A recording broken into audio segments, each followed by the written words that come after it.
Okay, this is Jack. Mind and mind projections. Okay, I'm going to have to look more specifically in terms of when exactly interdimensionality, in terms of manifestation, stopped. At the moment, if I look at it, was actually when the Egyptians, during the Egyptian era. So, in terms of ghosts and etc., those are merely mind projections, literally.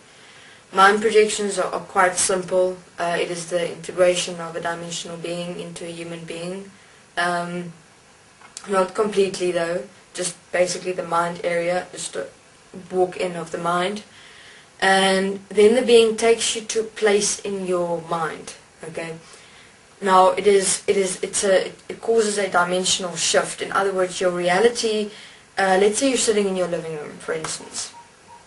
Or if I'm certain, or you're sitting in your living room, and what you see is a certain projection. It is a picture. Remember, this whole world, reality is, okay, I'll get there later. And what you're seeing is actually a projection. It is real, but it's not real at the same time. So in other words, in terms of manipulating projections, mind projections, it's quite simple. So the being would just integrate into your mind head area and just insert another manifested projection within the projection that you're already seeing. So it's like that's what the dimensional shift is. You see something, and then another something is placed in that something to make you think what you're seeing is a manifestation or what do they call it? Apparitions. And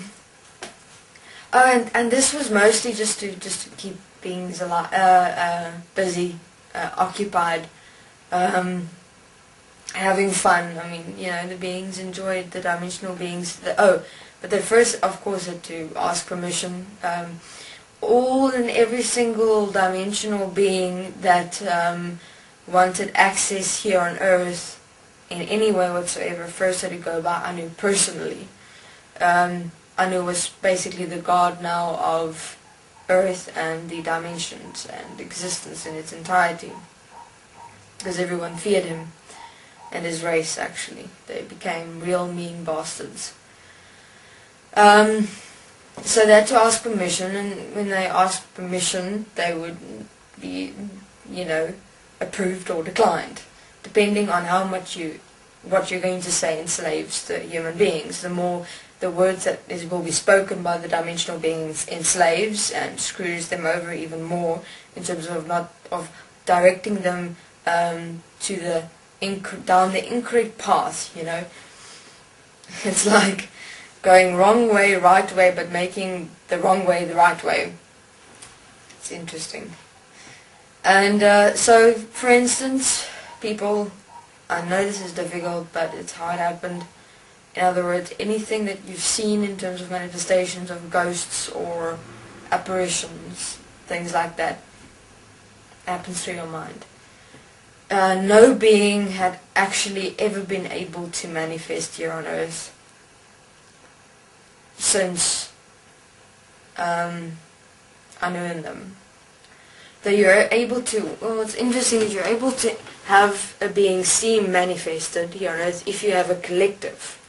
If you have many beings, and let's say there's a dimensional being in each and every, let's say there's many beings in one group. Many, I'm talking about 15,000, 10,000, around there.